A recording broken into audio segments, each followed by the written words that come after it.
Hello, good morning, ladies and gentlemen.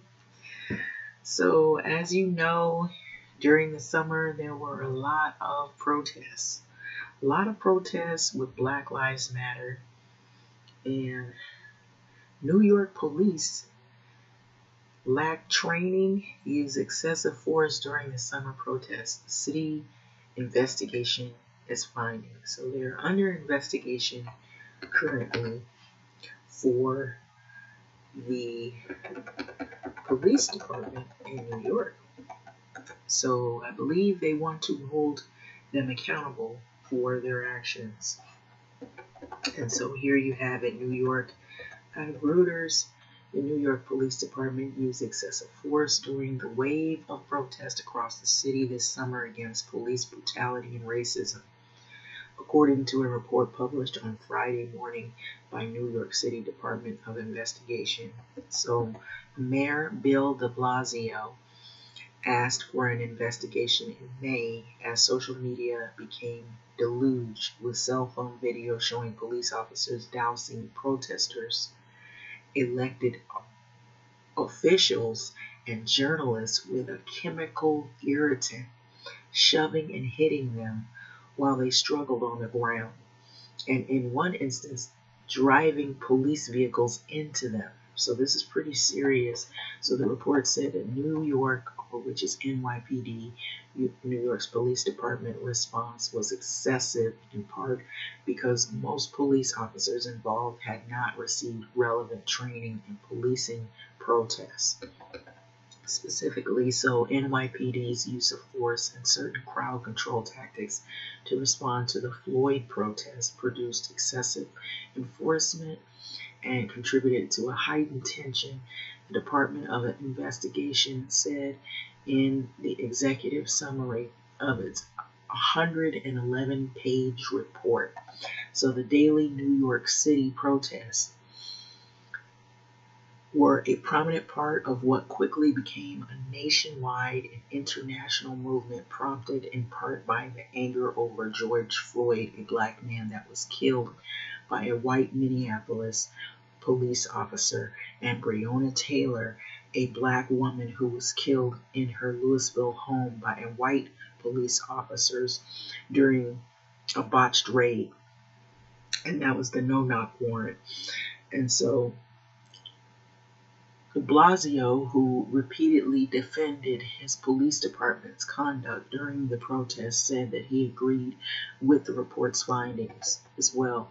So it makes very clear that we've got to do something different and we've got to do something better, he said in a video statement released by City Hall. So the report concluded that the city's unusual system of three distinct, sometimes overlapping agencies conducting oversight of police department had caused problems, so it recommended that the city create a single independent police oversight agency. So Police Commissioner Dermot Shea, in a statement, called the summer a difficult period and thanked the Department of Investigation for 20 logical and thoughtful recommendations that I intend to incorporate into our future policy and training. And so this reporting by Jonathan Allen, editing by Steve Orlovsky. So it was very difficult. And so we also not only have New York police in a situation, we also have some deep tensions with another police department who was also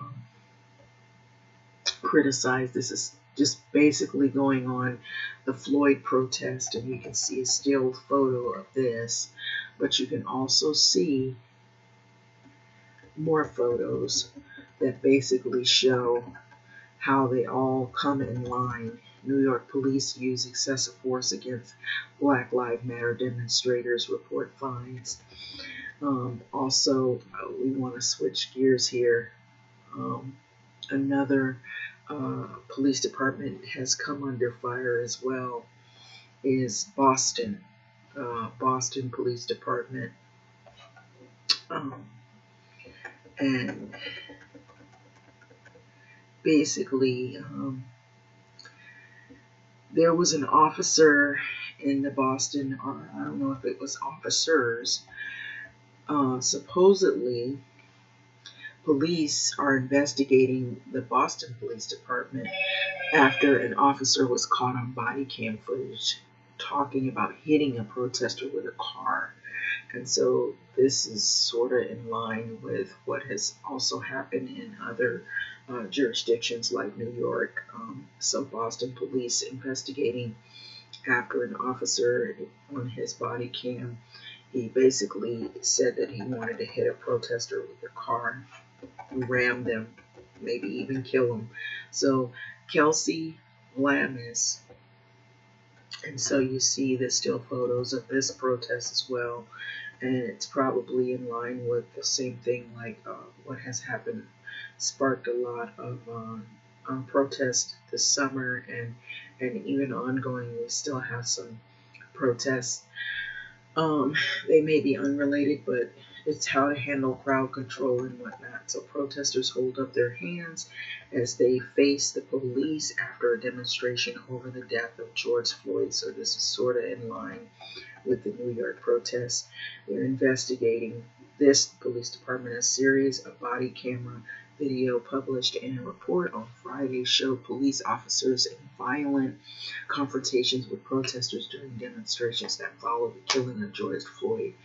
And so, warning, warning. So there's profanity and whatnot. So I'm fucking hitting people with the car. And officer says on video, on one of his videos, before backtracking after another officer appeared to inform him that the body camera is on. And so the Boston Police Commissioner announced Friday night that an investigation is being opened in response to that video. So he also said that the officer had been placed on administrative leave. So Boston police are investigating, are being investigated, and after a series of body camera videos made public on Friday showed police officer in a violent confrontation with protesters. So one clip appeared to show the officer bragging to another that he had hit a protester already. So police, the police commissioner, Boston, William Gross, if I'm saying it correctly, said in a statement Friday night that after seeing the video, he had ordered an immediate investigation into this matter. So I have placed the sergeant involved in this incident on administrative leave, and I will take any additional action as necessary at the conclusion of the investigation. He said this. So I want to encourage people to bring these matters to our attention so that we can investigate them properly, or appropriately. So the videos which were taken in May during the protest had followed the killing of George Floyd were published in a report from the appeal. And so in the video, the officer was caught on body camera footage describing a situation to another officer in which he reacts to a group of people he found gathered around an unmarked police cruiser. And so I had a fucker keep coming. And so basically that's the way he pronounced it. And so as he says in a clip, I am fucking hitting people with the car. Did you hear me? I was like getting the effer. So basically the officer speaking is abruptly cut off by the officer. He's wearing one. He says the body camera immediately turns off and he walks away. So he returns moments later saying it's on, presumably in reference to the camera. So the officer who was describing the incident with the car appears to backtrack his words. No, I know what I'm saying. He says, I didn't hit anybody. It was like I was just driving. So he basically tried to clean up what he said. So after a moment, the officer with the body camera then says, this thing just fucking went on automatically. It was not clear if one of the officers in the exchange was the sergeant or the commissioner. The commissioner said that he has been placed on leave. So They didn't know if it was the sergeant or whatnot. So they're still looking into this. As a developing story. So other videos include the appeals report showed officers repeatedly using force against protesters who have their arms raised, and police can be seen spraying pepper spray and using batons to push people to the ground. So the appeal said it was given the footage by Carl Williams, a lawyer who is representing some of the protesters who were arrested on Monday, or on I said Monday, on the night of May 31st to June the 1st, actually. So when the videos were taken, William reportedly said that his team was reviewing more than 66 hours worth of footage. So read the full report, and I guess it's here. So it's the appeal site. So there's a full report there in that site. And so watch the rest of the videos. There's also videos as well that show what confrontation possibly took place. So this is a developing story. So excuse me for my mispronunciation of names and what have you, because sometimes names are complicated, but it's a lot going on right now, and so this is but one of many reports, I believe, that are going to come chiming in like clockwork. Having said that, thanks for listening.